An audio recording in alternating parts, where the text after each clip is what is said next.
আমি কিছু করিনি আন্টি, আমি কিচ্ছু করিনি। ওই মেশিনের তার আমি কাটিনি।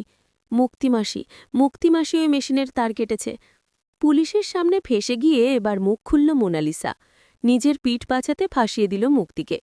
কম্পাস ধারাবাহিকে দেখা যায় বিহানকে চৌধুরী বাড়িতে নিয়ে এসেছে ঋতুজা। জানতে পেরেই ঝামেলা করার জন্য, কম্পাসের থেকে দায়িত্ব ছিনিয়ে নেওয়ার জন্য মোনালিসা চৌধুরী বাড়িতে আসে। কিন্তু মোনালিসাকে একটুও সহ্য করে না ঋতুজা। স্পষ্টভাবে মোনালিসাকে নিজের জায়গা বুঝিয়ে দেয়। চোখে আঙুল দিয়ে মোনালিসাকে দেখিয়ে দেয় বিহানের জীবনে তার কোনো জায়গা নেই। বিহানের জীবনে তার স্ত্রী আছে কম্পাস। কম্পাসেরই সব দায়িত্ব। বিহানকে সুস্থ করে তোলার সব দায়িত্ব কম্পাসকে দেওয়ায় প্রচণ্ড ক্ষেপে গিয়ে ওই মুক্তির সাথে হাত মিলিয়ে নোংরা চক্রান্ত সাজাতে থাকে ওই মোনালিসা। অন্যদিকে মুক্তিও বুঝতে পারে যে মাহি ওর দাদাকে খুব ভালোবাসে। বিহানকে প্রচণ্ড ভালোবাসে মাহি, তাই কোনোভাবেই বিহানের ক্ষতি মাহি করবে না। মোনালিসা বিহানকে ভালোবাসলেও বিহানকে পাওয়ার জন্য মোনালিসাকে দিয়ে এসব কাজ করানো সম্ভব। তাই যখন মাহি ওখানে থাকে না, তখন মুক্তি মোনালিসাকে বলে, মোনালিসা, তুমি পারবে তো? আমি যা বলবো সেটা করতে পারবে তো? মোনালিসা মুক্তিকে বলে, হ্যাঁ হ্যাঁ মুফতি আন্টি, তুমি যা বলবে আমি তাই করব। আমার তো বিহানকে চাই, আর ওই কম্পাসকে আমি হারাতে চাই। আমি চাই ঋতুজা চৌধুরী যেন কম্পাসকে নিজেই ধাক্কা দিয়ে তাড়িয়ে দেয়। বিহানের ক্ষতি করার জন্য যেন এই অপদার্থ কম্পাসটাকে শিক্ষা দেয়।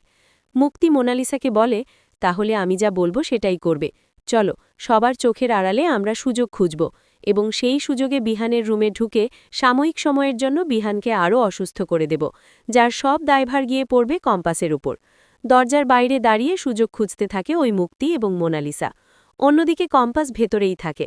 কম্পাস বিহানকে দেখতে থাকে আর কাঁদতে থাকে, আর বলতে থাকে, বিহান স্যার, কখন কখন আপনি আমার উপর রাগ করবেন? কখন আপনি আমাকে বকা দেবেন? কখন আপনার জ্ঞান ফিরবে? আমি আর আপনাকে এভাবে দেখতে পারছি না বিহান স্যার। ঠিক তখনই কম্পাসের ফোনে জিতের ফোন আসে। বিহানের রুমে কথা না বলে কম্পাস বাইরে যায় ফোনে কথা বলার জন্য, আর ঠিক সেই সুযোগেই রুমের মধ্যে ঢুকে আসে ওই মুক্তি আর মোনালিসা। মুক্তি মোনালিসার হাতে কাটারটা দিয়ে বলে, এই তারটা কেটে দাও। কিন্তু মোনালিসা অবাক হয়ে যায় মুক্তির কথা শুনে।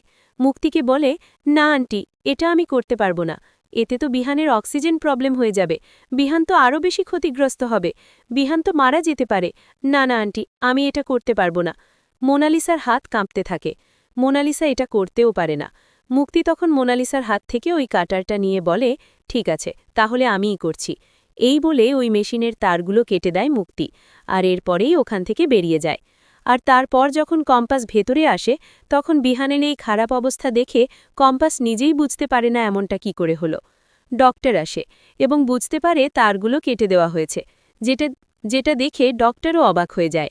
সমস্ত দোষ দায়ভার গিয়ে পড়ে ওই কম্পাসের ওপর। সবাই চিৎকার চেঁচামেচি করে কম্পাসের ওপর, এবং ঋতুজা বলতে থাকে, এমনটা কি করে হলো কম্পাস? তুই ছিলি না এখানে? কিন্তু কম্পাস বলে, মা, আমি এখানে ছিলাম। আমি 5 মিনিটের জন্য বাইরে গিয়েছিলাম। আমি জানি না এটা কি করে হলো। ঋতুজা বুঝতে পারে কেউ ইচ্ছা করে এসব কিছু করেছে। কম্পাসও বুঝতে পারে যে নিশ্চয়ই তাকে ভাসানোর জন্য কেউ এসব কিছু করেছে। আর বাড়িতে তো এসব কিছু করার মানুষের অভাব নেই। তবে মাহি এমনটা করবে না। আছে এই মুক্তি আর মোনালিসা। মনে মনে ভাবতে থাকে কম্পাস যে না, আমি আর ছাড় দেব না। এবার কালপ্রিটকে আমি ধরবই। সবাই যখন কম্পাসের দিকে দোষের আঙুল তোলে, তখন চালাকি করে কম্পাস বলে, এই রুমে আমি একটা গোপনে ক্যামেরা সেট করে রেখেছিলাম, আর সেই ফুটেজটা দেখলেই বোঝা যাবে কে এই কাজ করেছে। আমি এসব কোনো কিছু করিনি, সেটা প্রমাণ হয়ে যাবে। ঠিক তখনই ভয় পেয়ে যায় মোনালিসা। ভাবতে থাকে, কি, আমি আবার ধরা পড়ে যাব না তো?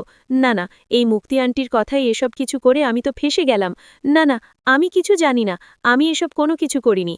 বারবার যখন কম্পাস ওই গোপন ক্যামেরার ফুটেজের কথা বলে, তখন ঋতুজা বুঝতে পারে কম্পাসের একটা প্ল্যান আছে, তার জন্যই এ কথা বলছে।